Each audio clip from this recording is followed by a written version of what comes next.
আল্লাহু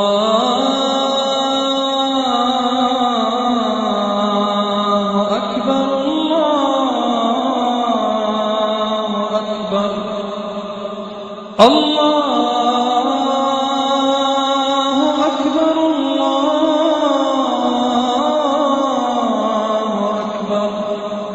পবিত্র রমজান মাসে অনুশোচনা বা তওবা করার ব্যাপারে এত গুরুত্ব দেওয়া হয়েছে কেন?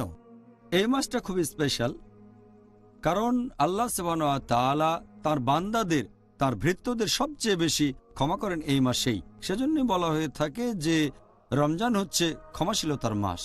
আমাদের প্রিয় নবী মুহাম্মদ সাল্লাল্লাহু আলাইহি সাল্লাম বলেছেন, এটার উল্লেখ আছে তিরমিজিতে, বুক অব ফাস্টিং, হাদিস নাম্বার 682। আমাদের প্রিয় নবী মুহাম্মদ সাল্লাল্লাহু আলাইহি সাল্লাম বলেছেন যে যখন পবিত্র রমজান মাসের প্রথম রাত আসে, শয়তান তখন শেকলে আবদ্ধ থাকে আর দোজখের দরজা বন্ধ থাকে, দোজখের একটা দরজাও খোলা থাকে না। আর বেহেশতের দরজা তখন খোলা থাকে, বেহেশতের একটা দরজাও বন্ধ থাকে না। সে সময় লোকজনকে উদ্দেশ্য করে বলা হবে যে তোমরা যারা ভালো কাজ করতে চাও এদিকে এসো, আর যারা খারাপ কাজ করছো তারা পিছিয়ে যাও। আর আল্লাহ তার বান্দাদের আবারও সুযোগ দিয়ে থাকেন। এটা রমজান মাসের প্রত্যেক রাতে তিনি করেন। আমাদের প্রিয় নবী মুহাম্মদ সাল্লাল্লাহু আলাইহি সাল্লাম তিনি আরো বলেছেন, এই সহিহ হাদিসটার উল্লেখ আছে তিরমিজিতে, হাদিস নাম্বার 3545। আমাদের প্রিয় নবী মুহাম্মদ সাল্লাল্লাহু আলাইহি সাল্লাম একবার তিনি মঞ্চের উপর দাঁড়ালেন খুতবা দেওয়ার আগে। তখন তিনি বললেন আমিন আমিন আমিন 3 বার। লোকজন প্রশ্ন করল, হে রাসূল কেন? তখন আল্লাহ তাআলার রাসূল বললেন যে ফেরেশতা জিবরাইল তার কাছে এসে বলেছিলেন যে এই পবিত্র রমজান মাসে যার গুনাহ ক্ষমা করা হবে না, যে দোজখে প্রবেশ করবে, তার থেকে দূরে থাকতে আল্লাহর কাছে প্রার্থনা করুন। তারপর জিবরাইল বললেন মুহাম্মদ সাল্লাল্লাহু আলাইহি সাল্লামকে, বলেন আমিন। মুহাম্মদ সাল্লাল্লাহু আলাইহি সাল্লাম বললেন আমিন। তার মানে এটা দুর্ভাগ্যজনক, একজন লোক রমজান মাসকে সামনে পাচ্ছে কিন্তু তার গুনাহ ক্ষমা করা হচ্ছে না। এটাই তো ক্ষমা পাওয়ার মাস। আমাদের প্রিয় নবী মুহাম্মদ সাল্লাল্লাহু আলাইহি সাল্লাম বলেছেন, এটা আছে সহিহ বুখারীতে, খণ্ড নম্বর 3, বুক অব ফাস্টিং, হাদিস নাম্বার 1901, যদি কেউ রমজানের পুরো 1 মাস রোজা রাখে বিশ্বাসের সাথে আর আল্লাহর কাছ থেকে পুরস্কার লাভের আশায়, তার অতীতের সব গুনাহ ক্ষমা করা হবে। এজন্যই রমজান মাসকে বলা হয় ক্ষমাশীলতার মাস। সুবহানাল্লাহ। ডক্টর জাকির, আমি ইসলাম ধর্ম গ্রহণ করার আগে একটা কথা মাঝে মধ্যেই বলতাম যে প্রত্যেক দিন খ্রিসমাস হলে তো খুব ভালো হতো, আর এখন বলে প্রত্যেক মাসই রমজান হলে খুব ভালো হতো। মন বদলে গেছে। এখন অনুশোচনা বা তওবা করার প্রয়োজন কি, বিশেষ করে এই পবিত্র রমজান মাসে? আর আল্লাহর কাছে ক্ষমা প্রার্থনা করার কি সুবিধা আছে? এটা আবশ্যিক আল্লাহ সুবহানাহু ওয়া তাআলার প্রত্যেক বান্দার, প্রত্যেক মুসলিমের জন্য। যদি সে কোনো পাপ করে, হোক সামান্য বা গুরুতর, ছোট বা বড়, যত তাড়াতাড়ি সম্ভব সে তওবা করবে। যে কোনো পাপ বা গুনার ক্ষেত্রে তওবা করাটা আবশ্যিক। আল্লাহ পবিত্র কোরআনে বলেছেন, সূরা নূর অধ্যায় নম্বর 24 আয়াত নম্বর 31, হে মুমিনগণ, তোমরা সবাই আল্লাহ তাআলার দিকে প্রত্যাবর্তন করো যাতে করে তোমরা সফলকাম হতে পারো, যাতে সফল হতে পারো, বেহেশতে প্রবেশ করতে পারো। আল্লাহ কথা আবারও বলেছেন সূরা তাহরিম অধ্যায় নম্বর 66 আয়াত নম্বর 8, যে হে মুমিনগণ, তোমরা তওবা করো আল্লাহ সুবহানাহু ওয়া তাআলার কাছে বিশুদ্ধ তওবা। আল্লাহ কোরআনে আরো বলেছেন সূরা হুদ অধ্যায় নম্বর 11 আয়াত নম্বর 3, যে আল্লাহর কাছে ক্ষমা প্রার্থনা করো এবং তার দিকে প্রত্যাবর্তন করো যাতে তিনি তোমাদের প্রতি সদয় হন। আল্লাহ তাআলা পবিত্র কোরআনে বলেছেন সূরা শূরা অধ্যায় নম্বর 42 আয়াত নম্বর 25, তিনি তওবা কবুল করেন এবং পাপ মোচন করেন। তার কাছে ক্ষমা প্রার্থনা করো, আর নিশ্চয়ই আল্লাহ সুবহানাহু ওয়া তাআলা ক্ষমাশীল ও পরম দয়ালু। আল্লাহ পবিত্র কোরআনে বলেছেন সূরা মাইদা অধ্যায় নম্বর 5 আয়াত নম্বর 39, যদি একজন চোর অনুশোচনা করে আর নিজেকে সংশোধন করে, তওবা করে যদি নিজেকে বদলে ফেলে, তাহলে আল্লাহ সুবহানাহু ওয়া তাআলা তার তওবা কবুল করেন, কারণ আল্লাহ সুবহানাহু ওয়া তাআলা তো ক্ষমাশীল ও পরম দয়ালু। আল্লাহ কথা আবারও বলেছেন সূরা মাইদা অধ্যায় নম্বর 5 আয়াত নম্বর 74, যে তোমরা আল্লাহ তাআলার কাছে ক্ষমা প্রার্থনা করো কারণ তিনি ক্ষমাশীল ও পরম দয়ালু। পবিত্র কোরআনের আয়াতের পাশাপাশি অনেক হাদিসেও তওবার গুরুত্বের কথা বলা হয়েছে। যেমন ধরেন, আমাদের নবী মুহাম্মদ সাল্লাল্লাহু আলাইহি ওয়াসাল্লামের একটা হাদিস আছে সহিহ বুখারীতে, খণ্ড নম্বর 8, বুক অব সাপ্লিকেশনস, হাদিস নম্বর 6307। আমাদের প্রিয় নবী মুহাম্মদ সাল্লাল্লাহু আলাইহি ওয়াসাল্লাম তিনি বলেছেন, আমি প্রতিদিন 70 বারেরও বেশি বার ক্ষমা প্রার্থনা আর তওবা করে থাকি। চিন্তা করেন, আমাদের নবী মুহাম্মদ সাল্লাল্লাহু সাল্লাম, তিনি শ্রেষ্ঠ মানুষের দৃষ্টান্ত, পৃথিবীর ইতিহাসে সবচেয়ে শ্রেষ্ঠ মানুষ। তিনি বলেছেন যে তিনি আল্লাহ সুবহানাহু ওয়া তাআলার কাছে ক্ষমা প্রার্থনা আর তওবা করেন প্রতিদিন 70 বারেরও বেশি বার। এরপর উল্লেখ আছে সহিহ মুসলিমে, খণ্ড নম্বর 4, এটা আছে বুক অব জিকিরে, হাদিস নাম্বার 6523। নবী মুহাম্মদ সাল্লাল্লাহু আলাইহি ওয়াসাল্লাম বলেছেন, হে মুমিনগণ, তোমরা তওবা করো। আমি প্রতিদিন 100 বারেরও বেশি আল্লাহ সুবহানাহু ওয়া তাআলার কাছে তওবা করি। এই হাদিসটা উল্লেখ করা হয়েছে সহিহ মুসলিমে, খণ্ড নম্বর 4, বুক অব রিপেন্টেন্স, হাদিস নাম্বার 6644।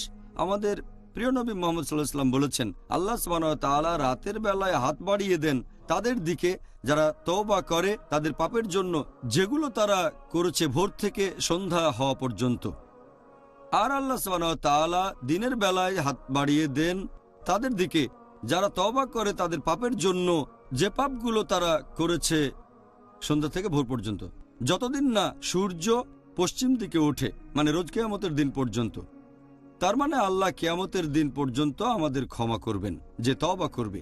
একই ধরনের হাদিস, এটা আছে সহিহ মুসলিমে, খণ্ড নম্বর 4, বুক অব জিকির, হাদিস নাম্বার 6525।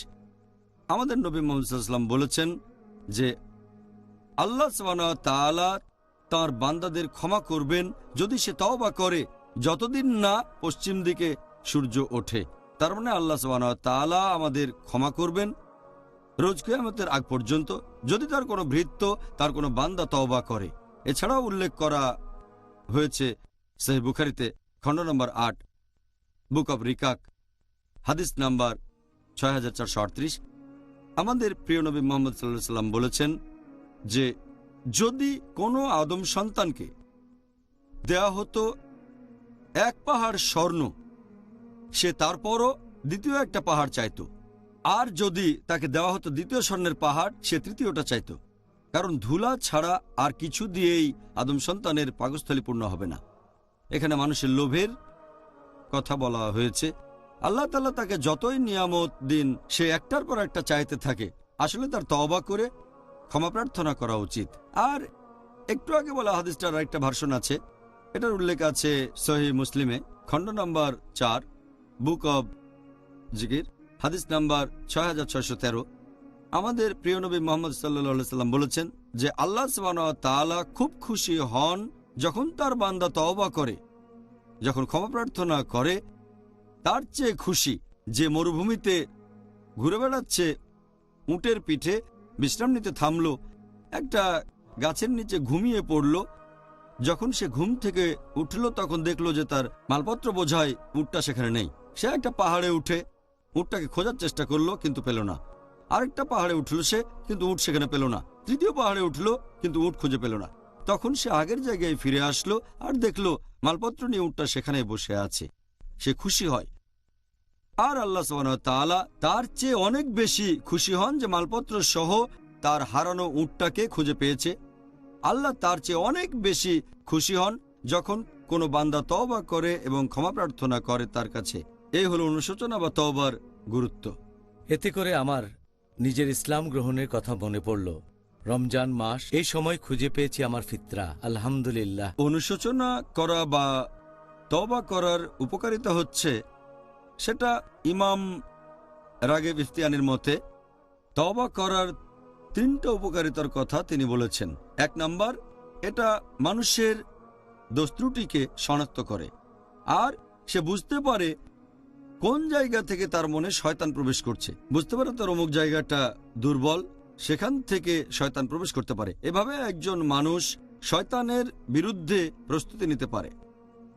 2 নম্বর, সেটা হচ্ছে সেই লোক তখন বিব্রত বোধ করে আর সে ভয় পায় আল্লাহ সুবহানাহু ওয়া তাআলাকে। এতে তার মনের মধ্যে তৈরি হয় নম্রতা আর বিনয়। 3 নম্বর, যে লোক একটা খারাপ কাজ করেছে আর ভালো পথে ফিরে এসেছে, ভালো খারাপ দুটো অভিজ্ঞতা তার হয়ে গেছে, সে যখন দেখে যে অন্য মানুষজন, অন্য মুসলিম ভাইয়েরা তারাও ঠিক একই রকম ভুল করে ফেলছে, সে তাদের প্রতি নমনীয় হয়, তাদের ক্ষমা করে দেয়, তাদের সাহায্য করে। ইমাম ইবনে কাইম তওবা করার 6টা উপকারিতার কথা বলেছেন। 1 নাম্বার, যখন কেউ তওবা করে আল্লাহ এটা সবচেয়ে বেশি পছন্দ করেন। আল্লাহ সুবহানাহু ওয়া তাআলা খুশি হন যখন কেউ তওবা করে, ক্ষমা প্রার্থনা করে, কারণ যখন কোনো মানুষ তওবা করে তখন আল্লাহর কাছাকাছি থাকে। তার মধ্যে দেখবেন নম্রতা আর বিনয়। 2 নাম্বার, অনুশোচনা বা তওবা হচ্ছে ইবাদতের সবচেয়ে সেরা কাজগুলোর একটা। আল্লাহ সুবহানাহু ওয়া তাআলা তিনি দেখেন যে তার বান্দা, তার ভৃত্য সত্যের পথে ফিরে এসেছে, ক্ষমা প্রার্থনা করে আর আল্লাহ তাআলাকে বিশ্বাস করে। এতে আল্লাহ তাআলা সেই লোকের চেয়েও বেশি খুশি হন যে লোক মরুভূমির মধ্যে হারানো উট খুঁজে পেয়েছে। 3 নাম্বার, এতে করে একজন মানুষ আরো বেশি বিনয়ী আর নম্র হয়, তাই সে আল্লাহ তাআলাকে আগের চেয়ে আরো বেশি গভীরভাবে বিশ্বাস করে।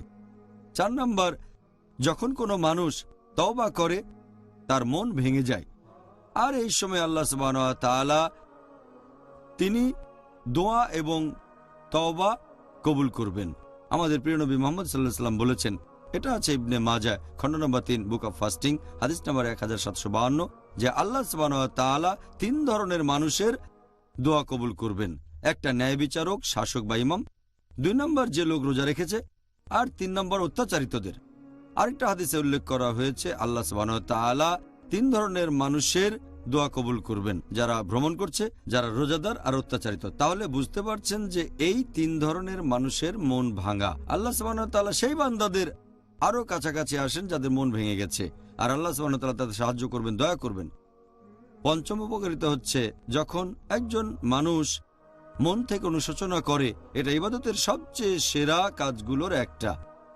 আর একজন সালাফ এই কথা বলেছেন যে একজন মানুষ কোনো পাপ করে তওবা করতে পারে, আল্লাহ তাকে ক্ষমা করবেন, সে বেহেশতে যেতে পারবে। আর অন্যদিকে একজন মানুষ কিছু ভালো কাজ করে অহংকারী হয়ে যেতে পারে, সেই কারণে দোজখে যেতে পারে। তখন তার মনে দম্ভ তৈরি হতে পারে যে সে কোনো ভুল কাজ করে না, পাপ করে না, এই কারণে দোজখে যেতে পারে। 6 নম্বর উপকারিতা হচ্ছে আল্লাহ বলেছেন পবিত্র কোরআনে সূরা ফুরকান অধ্যায় নম্বর 25 আয়াত নম্বর 70, যারা ঈমান আনে, তওবা করে আর ক্ষমা প্রার্থনা করে, আল্লাহ তাদের দোয়া কবুল করেন, তাদের ক্ষমা করে দেন আর পুণ্য দিয়ে তাদের পাপ পরিবর্তন করে দেন, কারণ আল্লাহ ক্ষমাশীল এবং পরম দয়ালু। আর ইবনে আব্বাস রাদিয়াল্লাহু আনহুর মত অনুযায়ী যে সময় কোরআনের আয়াত নাজিল হয়, আমাদের নবী সাল্লাল্লাহু আলাইহি সাল্লাম তিনি খুব খুশি ছিলেন। ইবনে আব্বাস রাদিয়াল্লাহু আনহু বলেন, পবিত্র কোরআনের যে আয়াত পেয়ে আল্লাহ তাআলার রাসূল সবচেয়ে বেশি খুশি হয়েছেন সেটা হচ্ছে এই আয়াত, সূরা ফুরকান অধ্যায় 25 আয়াত 70। এছাড়াও আছে সূরা ফাতা অধ্যায় 48 আয়াত 1, যেখানে আল্লাহ বলেছেন, আমি তোমাদের দিয়েছি সুস্পষ্ট বিজয় মক্কা বিজয়ের সময়। আর আল্লাহ কোরআনে বলেছেন সূরা গাফির অধ্যায় নম্বর 40 আয়াত নম্বর 3, যে আল্লাহ ক্ষমাশীল, তিনি তওবা কবুল করেন, তিনিই পাপ ক্ষমা করেন। এরপর পবিত্র কোরআনে সূরা হিজর অধ্যায় নম্বর 15 আয়াত নম্বর 49, যে আল্লাহ সুবহানাহু ওয়া তাআলা তিনি ক্ষমাশীল এবং পরম দয়ালু।